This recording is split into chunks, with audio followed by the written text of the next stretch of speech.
Hello and welcome to Random Topics with Jack, the podcast where we explore the intriguing and sometimes controversial topics that shape our understanding of the world. In our last episode, we took a fascinating trip to the history of linguistics. We explored the fundamental building blocks of language, from its smallest sounds and structures to how we process it all in our brains, and even delved into the origins of major language families like Indo-European. And it was quite the linguistic journey, and I hope you found it as enlightening as I did. Today, however, we are shifting gears entirely. We're leaving the nuanced world of grammar and syntax and venturing into the very building blocks of our universe. We're diving into the captivating world of the periodic table. We'll be exploring its origins, the brilliant minds behind its creation, the human dramas and rivalries that shaped its development, and how this iconic chart became the cornerstone of modern science. Get ready to have your mind opened to the incredible order and predictive power of the elements. Let's get started. Before the periodic table as we know it, elements were like a collection of unique but uncatalogued treasures. Scientists were busy isolating and identifying them, but there wasn't a clear system to organise this growing list. Think of it like having a massive pile of unique Pokemon cards without any idea of their types or rarities. By the mid-1800s, chemists had identified about 60 elements, but they were essentially working with the chemical soup of disconnected facts. They knew that sodium exploded when it touched water, that gold didn't tarnish, and that chlorine was a deadly gas, but there seemed to be no rhyme or reason connecting these properties. It was frustrating, chaotic, and frankly a bit overwhelming for anyone trying to make sense of chemistry. Then came the pioneers, and their stories are absolutely fascinating. Johann Döbereiner, working in Germany back in 1829, was actually investigating the properties of newly discovered elements when he stumbled upon something remarkable. Picture this: he's in his laboratory, methodically testing the properties of lithium, sodium, and potassium. These three metals all react violently with water. They all form similar compounds, and here's the kicker. When he looked at their atomic weights, sodium's weight was almost exactly the average of lithium and potassium's weights. But Döbereiner wasn't content with just one example. He found the same pattern with chlorine, bromine, and iodine, three halogens that formed similar compounds, but had this same mathematical relationship in their atomic weights. He called these groupings triads, and while he couldn't explain why this pattern existed, he uncovered the first hint that the elements weren't as random as they seemed. Around the same time, or rather a bit later in 1862, French geologist Alexandre-Émile Bigoya de Chancourtois was thinking literally outside the box, or rather around the cylinder. This man had a wild imagination. He took all the known elements and arranged them in a spiral around a cylinder based on their atomic weights. He called this contraption the telluric helix, telluric meaning of the earth. Picture a barber pole, but instead of red and white stripes, it's covered in element names spiralling around. The genius of this design was that when you looked at the cylinder from the side, elements with similar properties lined up vertically. It was brilliant, three-dimensional thinking that showed periodicity in a completely new way.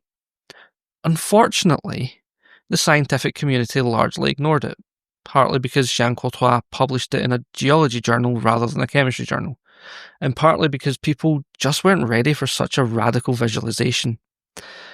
And then in 1864, John Newlands, with his musical approach to chemistry, this English chemist noticed something that seemed almost too poetic to be scientific.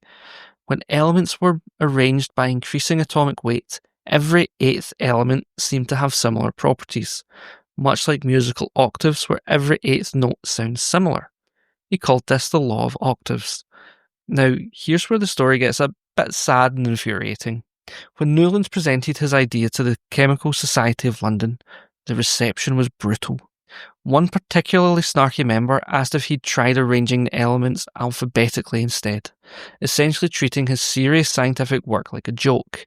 The president of the society refused to publish his paper, calling it too theoretical and lacking an experimental foundation. The irony? Newlands was absolutely right. His pattern held true for the lighter elements, and his insight about periodicity was fundamental to what would later become the modern periodic table. But sometimes being ahead of your time means being dismissed by your contemporaries. Despite the initial resistance and ridicule, these early attempts were crucial steps, laying the groundwork for the revolutionary discoveries that were yet to come. The landscape of chemistry was irrevocably transformed by the sheer brilliance of Dmitri Mendeleev. But before we dive into his scientific achievement, let me paint a picture of the man himself and the dramatic circumstances surrounding his discovery. It was 1869, and Mendeleev was a 35-year-old professor at St. Petersburg University, struggling with a problem that was consuming him entirely. He was trying to write a chemistry textbook and couldn't figure out how to organise the elements in a logical way. For days and nights he obsessed over this puzzle, writing element names and properties on individual cards and shuffling them like a mad gambler trying to find the winning combination. Legend has it, and I say legend because Mendeleev told this story in his later years, that after 3 days of sleepless work, he finally collapsed at his desk, utterly exhausted. And in his dream, he saw a complete table where every element fell into place. When he woke up, he frantically wrote down what he remembered from the dream. Supposedly, only one correction was needed to make it perfect. Now, whether or not the dream story is true, what we know for certain is that Mendeleev's approach was revolutionary. He wasn't just listing elements, he was revealing an underlying cosmic rhythm. His genius lay in his dual approach. He meticulously arranged the known elements by increasing atomic weight, but his true stroke of brilliance was prioritising the groups of elements by their recurring chemical properties. And here's what made Mendeleev truly extraordinary. When the atomic weight order conflicted with chemical similarity, he trusted chemistry over mathematics. Now this was audacious. Imagine telling your mathematics professor that you're going to ignore the numbers because your gut feeling about patterns tells you something different. But the most astonishing aspect of Mendeleev's work was his extraordinary foresight. He boldly left gaps in this table, recognising that undiscovered elements must exist to fill these spaces. More than just leaving gaps, he predicted the properties of these missing elements with remarkable precision. Take his prediction for what he called eka-aluminium, literally meaning beyond aluminium. In 1871, Mendeleev predicted this element would have the atomic weight of around 68, would be a metal that could be isolated by electrolysis, and would have a density of about 6 grams per cubic centimetre. Would form an oxide with the formula M2O3, and would form salts with acids. 4 years later, Paul-Émile Lecoq de Bois-Baudran discovered gallium in France, and when the properties were measured, they were almost eerily accurate to Mendeleev's predictions. Atomic weight, 69.7. Density, 5.94. And it formed exactly the compounds Mendeleev had predicted. It was like Mendeleev had sketched the silhouette of a yet unseen creature based on the footprints it left behind. The scientific world was absolutely captivated. When elements like gallium, scandium and germanium were subsequently discovered, their properties aligning almost perfectly with Mendeleev's predictions, this table wasn't just accepted, it was hailed as a monumental achievement. This validation cemented the periodic table's importance and Mendeleev's place as the architect of chemical order. But what was truly happening in Mendeleev's life during this time? This wasn't just academic curiosity. His career and reputation were on the line. Russian science was trying to establish itself on the world stage, and Mendeleev desperately wanted to contribute something significant to human knowledge. The pressure was immense, and his obsession with organising the elements was as much about personal validation as it was about scientific progress. Now here's where this story gets really juicy, because science is never just about pure discovery. It's about people, egos, and national pride. While Mendeleev was working on his table in Russia, a German chemist named Lothar Meyer was independently developing something remarkably similar. In fact, Meyer had been working on his own periodic arrangement since 1864, but he was cautious, methodical, and unfortunately for his place in history, slow to publish. Meyer's approach was different, but equally valid. He created graphs showing how atomic volume varied with atomic weight, revealing the same periodic pattern that Mendeleev had organised into his table. When Meyer finally published his complete work in 1870, just 1 year after Mendeleev, he found himself in the awkward position of appearing to have copied the Russians' work. The rivalry between Mendeleev and Meyer became a source of national tension. German scientists supported Meyer, Russian scientists backed Mendeleev, and the international chemistry community was forced to choose sides. Ultimately, history sided with Mendeleev, primarily because his table made specific predictions about undiscovered elements, while Meyer's was more descriptive of known patterns. But here's the tragic irony of scientific recognition. Despite creating what is arguably one of the most important organizational tools of all of science, Dmitri Mendeleev never won a Nobel Prize. When he was nominated in 1906, he lost by a single vote. The official reason was that his discovery was too old. The Nobel Committee preferred to reward recent discoveries. Mendeleev died the following year, never having received his ultimate scientific recognition. And the politics didn't end there. Different countries began claiming credit for various aspects of periodic law discovery. The French promoted Chancourtois' earlier work, the Germans championed Meyer, and the English pointed to Newlands' octaves. It became a matter of national scientific pride, with each country wanting to claim a piece of this fundamental discovery. While Mendeleev's table was revolutionary, science never stands still. The next major leap came with the discovery of the atomic number, and this story involves one of the most tragic figures in scientific history.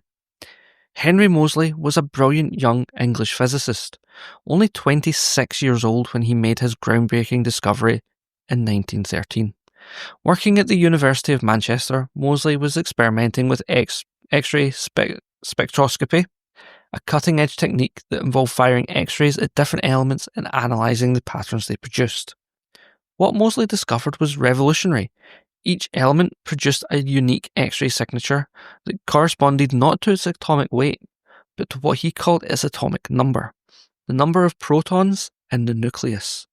And this was a more fundamental property than atomic weight. It resolved all the anomalies that had puzzled chemists. Remember how Mendeleev had to place tellurium atomic weight to 127.6 before iodine, atomic weight 126.9, to keep elements with similar properties together?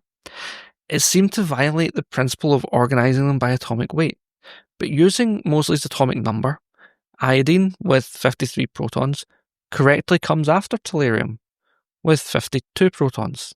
The same solution applied to other problematic pairs like argon, potassium, and cobalt and nickel. Moseley's work was so precise, he could predict exactly which atomic numbers were missing from the periodic table. He identified gaps at numbers 43, 61, 72, and 75, predicting that 4 elements remained to be discovered. And he was absolutely correct on all counts. But here's the heartbreaking part of the story. In 1915, just 2 years after this monumental discovery, Henry Moseley was killed in action at the Battle of Gallipoli during World War I. He was only 27 years old. Scientists around the world mourn not just the loss of a brilliant mind, but the untold discoveries that died with him. Many historians believe that if Moseley had survived, he would have certainly won a Nobel Prize and likely made additional groundbreaking discoveries that could have accelerated scientific progress by decades. Moseley's death was such a shock to the scientific community that it led to a policy change. During World War II, scientists involved in critical research were exempt from combat duty. The loss of Henry Moseley taught the world that brilliant scientific minds are too valuable to lose in warfare. And all of this leads to the modern periodic table that we recognise today, built on the foundation of Moseley's atomic number principle. It's arranged by increasing atomic number, with elements organised into horizontal rows called periods and vertical columns called groups. These groups often share similar chemical properties due to their electron configurations, which dictate how atoms interact. The modern table also reveals the elegant structure of atoms themselves. We see elements categorized into blocks S, P, D, and F, based on the orbitals of their outermost electrons. And this isn't just organizational, it's predictive. The position of the elements tell us how it will behave chemically, what kinds of bonds it will form, and how it will interact with other elements. But the story doesn't end with Moseley's discovery. The table continues to evolve as we push the boundaries of what's possible. Today, scientists are still expanding on the periodic table, but they're working in a realm that would have seemed like science fiction to Mendeleev and Moseley. We're creating elements that exist for mere milliseconds before decaying, elements so unstable that only a few atoms have ever been produced. The challenge of superheavy elements is mind-boggling. Elements beyond number 118, oganesson, the heaviest element currently on the table, lasts only fractions of a second. Creating them requires smashing lighter atoms together in particle accelerators with such precision and energy that success rates are measured in individual atoms per week of continuous bombardment. So why do scientists bother with elements that vanish almost instantly?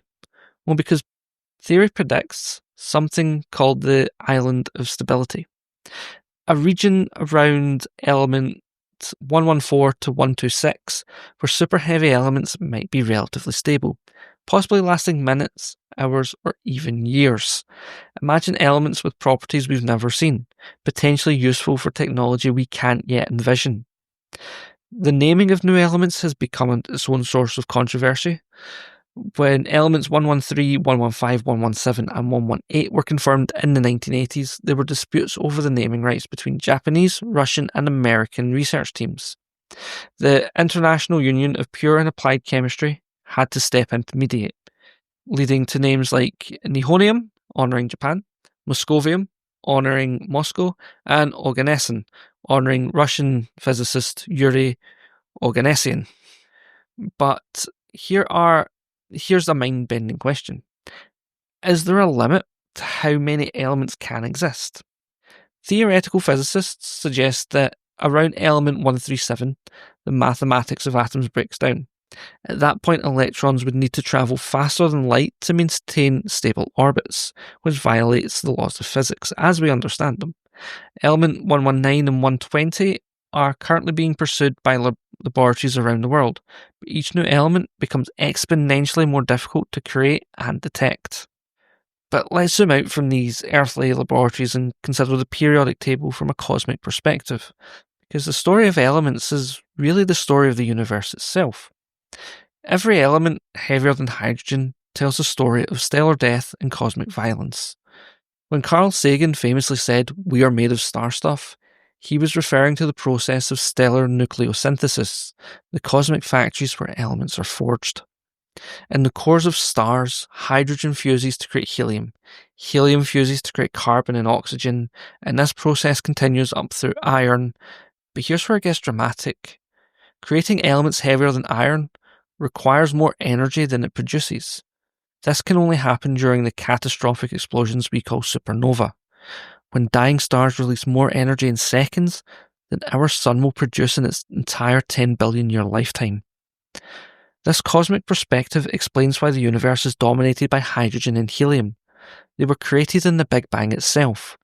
Everything else, from the carbon in our bodies to the gold in our jewellery, was forged in the nuclear furnaces of stars or in the violent collisions between neutron stars. When you look at the periodic table, you're looking at a timeline of cosmic evolution. The abundance of elements in the universe follows predictable patterns based on this stellar nucleosynthesis. Hydrogen makes up about 75% of all normal matter, helium about 25%, and everything else, every other element in the periodic table, comprises less than 2% of the universe. This is why gold is precious, not just economically, but cosmologically, because it's incredibly rare and it requires a violent cosmic event to create. Even more remarkably, we can detect what elements exist in different stars by analysing their light. When starlight passes through a prism or spectrometer, it creates a unique fingerprint of absorption lines that correspond to different elements. This technique, called spectroscopy, allows us to know the chemical composition of stars thousands of light years away with remarkable precision.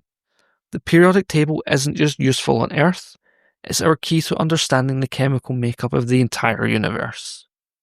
The periodic table's significance extends far beyond academic chemistry. Its elegant structure has led to discoveries and innovations that have transformed our world in ways Mendeleev could never imagined. Consider semiconductor technology, the foundation of every computer, smartphone, and digital device you use. The entire electronics revolution is built on understanding how elements in the same group of the periodic table share similar properties. Silicon and germanium, both in group 14, have the perfect electron configuration to act as semiconductors. By adding tiny amounts of elements from neighbouring groups, a process called doping, engineers can control exactly how electricity flows through these materials. The development of modern materials science relies heavily on periodic trends. Engineers use the table to predict how different elements will behave when combined, leading to everything from super strong alloys used in jet engines to the rare earth metals that make possible the powerful magnets in wind turbines and electric car motors. Medical isotopes represent another unexpected application.